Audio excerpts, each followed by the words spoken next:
तेनालीराम की कहानी में आज की कहानी है तेनालीराम और सोने के आम। विजयनगर साम्राज्य के राजा कृष्णदेव की मां अधिक उम्र हो जाने के कारण अक्सर बीमार रहने लगी थी। राजा ने उनके उपचार के लिए कई वैद्य बुलाए, उनका सफल उपचार कराने की लाख कोशिश की, लेकिन स्वास्थ्य में सुधार आने की जगह उनकी मां की सेहत दिन ब दिन बिगड़ती चली गई। जब उनकी मां को महसूस हुआ कि अब वो नहीं बच पाएंगी, तो उन्होंने राजा को अपने पास बुलाया और कहा, मुझे आम बहुत पसंद है, इसलिए मैं ब्राह्मणों को आम दान करना चाहती हूँ। उनका मानना था कि इस प्रकार उन्हें मरने के बाद स्वर्ग में जगह मिलेगी, लेकिन उनकी ये इच्छा पूरी होती उससे पहले ही राजा की माँ की मृत्यु हो गई। माँ की इच्छा पूरी न कर पाने के कारण राजा बहुत उदास रहने लगे। उन्होंने अपनी माँ की अंतिम इच्छा को पूरा करने के लिए कुछ ब्राह्मणों को अपने पास बुलाया और उन्हें पूरी बात बताई। वहां आए ब्राह्मणों ने राजा की बात सुनने के बाद आपस में मंत्रणा की और कहा, हे राजन, आपकी माँ ने मृत्यु से पहले आम दान करने की प्रबल इच्छा जताई थी, जो पूरी न हो सकी। ऐसे में उनकी आत्मा इधर उधर भटकती रहेंगी, इसलिए आपको अपनी माँ की आत्मा की शांति के लिए उपाय करना चाहिए। ब्राह्मणों के मुंह से ये बात सुनकर राजा ने कहा, आप हमें बस उपाय बताइए। अपनी माँ की आत्मा की शांति के लिए मुझसे जो बन पड़ेगा मैं करूँगा। राजा के हामी भरते ही सभी ब्राह्मण मन ही मन प्रसन्न हुए और बोले, राजन, आपको अपनी माँ की पुण्यतिथि पर ब्राह्मणों को भोजन कराने के साथ सोने के आम दान में देने चाहिए, तभी आपकी माँ की आत्मा को शांति मिलेगी। राजा ने ब्राह्मणों की बात मान ली और उन्हें अपनी माँ की पुण्यतिथि पर भोजन करने के लिए बुलाया और प्रत्येक ब्राह्मण को सोने के आम दान में दिए। जब इस बात का पता तेनालीराम को चला तो उसे सारा माजरा समझते देर नहीं लगी। तेनालीराम बहुत ही चतुर और बुद्धिमान था। वो समझ गया था कि ब्राह्मणों ने राजा की भावनाओं का लाभ उठाते हुए अपने लालच के कारण सोने के आम दान करने की बात कही। इसलिए उसने मन ही मन योजना बनाई कि वो उन लालची ब्राह्मणों को उनके किए का सबक जरूर सिखाएगा। तेनालीराम ने योजना के अनुसार ब्राह्मणों को अपनी मृत माँ की आत्मा की शांति कराने का निमंत्रण भेज दिया। ब्राह्मण जानते थे कि तेनालीराम महाराज और सलाहकार और राजकवि है, इस कारण वो दान में उन्हें काफी कुछ दे सकता है।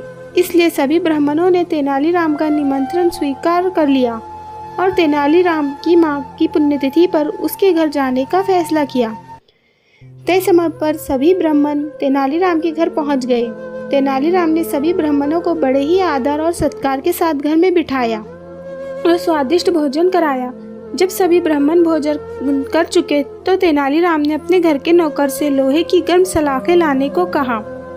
गर्म सलाखों का नाम सुनते ही सभी ब्राह्मण आश्चर्य में बोले, तेनाली, लोहे की गर्म सलाखें किस लिए? उनका क्या करोगे?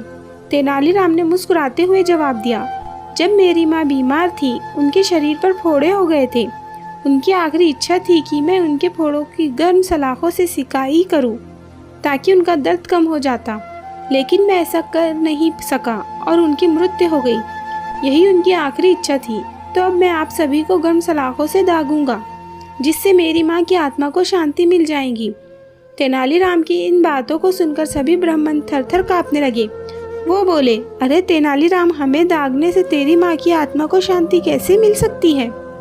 इस पर तेनाली ने जवाब में कहा, जब आपको दान में सोने के आम देने से महाराज की माँ की आत्मा को शांति मिल सकती है, तो फिर आपको गर्म लोहे की सलाखें दागने पर मेरी माँ की आत्मा को शांति क्यों नहीं मिल सकती? जब सभी ब्राह्मणों के समझ में आ गया था कि तेनालीराम क्या कहना चाह रहा था, उन्होंने अपनी गलती की माफ़ी मांगी और सभी सोने के आम जो उन्हें राजा से दान में मिले थे तेनालीराम को दे दिए। जब राजा को इस पूरे मामले का पता चला तो वो तेनालीराम पर बहुत नाराज हुए। उन्होंने तेनालीराम को बुलाया और कहा, अगर तुमको सोने के आम चाहिए ही थे तो मुझसे मांग लेते। इस तरह से लालच वश में ब्राह्मणों को परेशान क्यों किया? राजा की बात सुनकर तेनालीराम ने कहा, महाराज, मुझे क्षमा करें, मैं बिल्कुल भी लालची नहीं हूँ, ना ही मुझे वो सोने के आम चाहिए थे।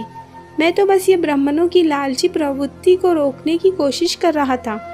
जब आपकी माँ की आत्मा की शांति के लिए ब्राह्मण सोने के आम ले सकते हैं, तो फिर मेरी माँ की आत्मा की शांति के लिए लोहे की गर्म सलाखें क्यों नहीं झेल सकते? राजा को भी अब तेनालीराम की बात अच्छे से समझ आ गई थी। उन्होंने सभी ब्राह्मणों को राज दरबार में बुलाया और दोबारा लालच के कारण ऐसा कोई भी काम न करने को कहा। ब्राह्मणों ने भी राजा से अपने किए की क्षमा मांगी और सदा के लिए लालच त्यागने की बात कही। कहानी से सीख।